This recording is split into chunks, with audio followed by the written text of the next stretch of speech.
All right, so this is a video on removing the front bumper from the Hyundai Ioniq 5N.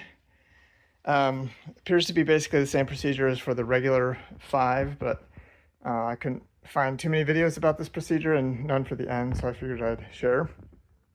So the reason I had to do this is my front camera is not working, and there's actually a visible sort of crack inside it, and so I got a replacement on eBay, shipped from Korea. That appears to be genuine. There's the part number information. But getting at that spot, even though it's really quite close to the accessible area, does not appear to be possible without removing the whole bumper. There's just too many things in the way of the screws that you need to access. And so it appears the whole bumper has to come off, and so that's what I've done. The first step is to remove this speaker thing, what's the frunk on the other models. And that's very easy. You just use a 10mm socket to remove these and the back ones. You disconnect this connector and it just lifts right out. The next step is to remove all of the attachments for the bumper itself.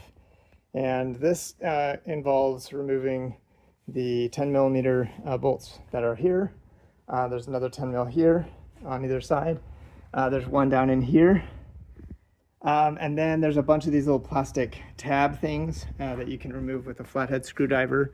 You just pry this out, pry that little thing up, and then they pull right out. There's a bunch of those on the underside of this, as well as along here. I don't think there were any further up beyond this bolt. It was just down in the wheel well here.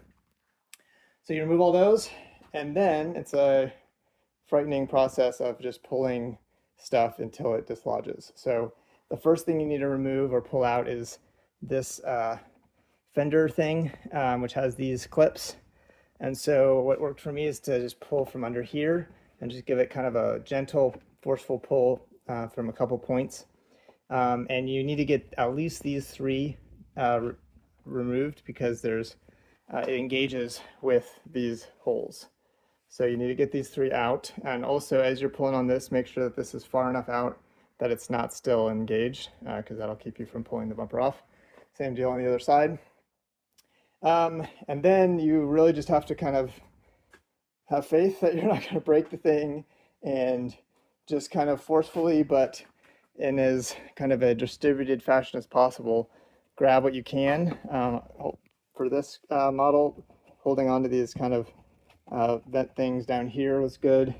Holding onto the vent thing down here was good.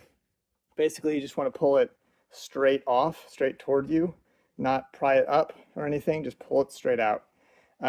What worked for me was to kind of start by doing that on the edges, get these kind of loose and pulled away a little bit, making sure that these were out of the way so it could come out. And then you just kind of, pull from the front, and with enough force it did come off. Again, make sure you've gotten all the tabs off the bottom, all along the front and everything, so you're not pulling anything that's still attached. Note that when this thing starts coming up, it might get caught on this, so make sure you lift it off of that.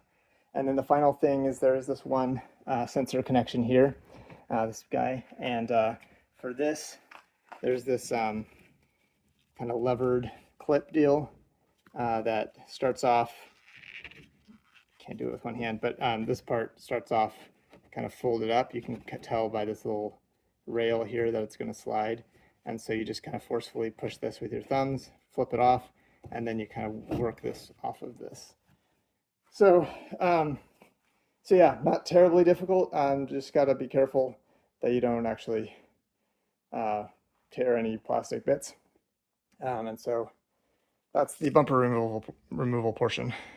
So even after all that, there is still a screw in the back there that's not super accessible. And removing this whole business seems pretty involved because there's all these clips and I don't really want to yank around on that. Fortunately, I think it's just, come on, focus. Just accessible enough that a screwdriver at an angle can get it. I just have to be careful not to strip it or mess up the head. But yeah, that's what we're here for, is to get at that. All right, got it out. Looks like the same part number. Here's the new one. Here's the old one. You can see some physical damage on it. All right, so like I said, removing it was not too bad. You just had to get a screwdriver at an angle in there and gently kind of work it out. The hardest part actually is getting the clip off. It has this this kind of clip thing that goes in there. I kind of messed it up a little bit, but fortunately the new one came with one, so I wasn't too concerned about not destroying the old one. But first you have to get the electrical plug off. Just push down here and then pull this off, work it out, and then put the new one in. All right, so we got the bumper back on mostly. Couple of things just to point out quick. First of all, don't forget to reattach the connector, electrical connector down here. That's also a good time to test the new camera if that's what you're doing. So I did that and made sure it was working. The only real gotcha here, obviously you want to line it up really well and then just push it on. It kind of has a satisfying kind of snug push. I didn't hear any clips or clicks. I think it just kind of wedges in and rests. But just make sure you don't have any unexpected gaps, which might indicate that it's not fully on properly. Might need to check that again. I think this is good. But the main thing to watch out for when you're doing this is make sure that these are out and free. When I did this one, it went on top of this, and so I had to remove it and get this freed behind it.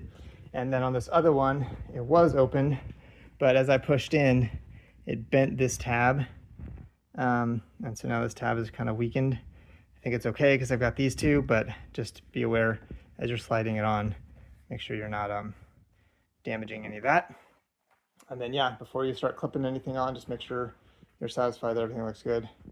Let's double check the bottom here, make sure it's sort of, oh yeah, so the bumper also need to be on top of this shroud, which it looks like it is. Yeah, fairly straightforward actually. All right, just FYI, I counted 16 of these tabs total. So that should be the number you should pull out before you start pulling. All right, I'd say it's a success. The camera looks good without any calibration. That was a risk that there was going to need to be a calibration, but at least in my case, it looks fine to me.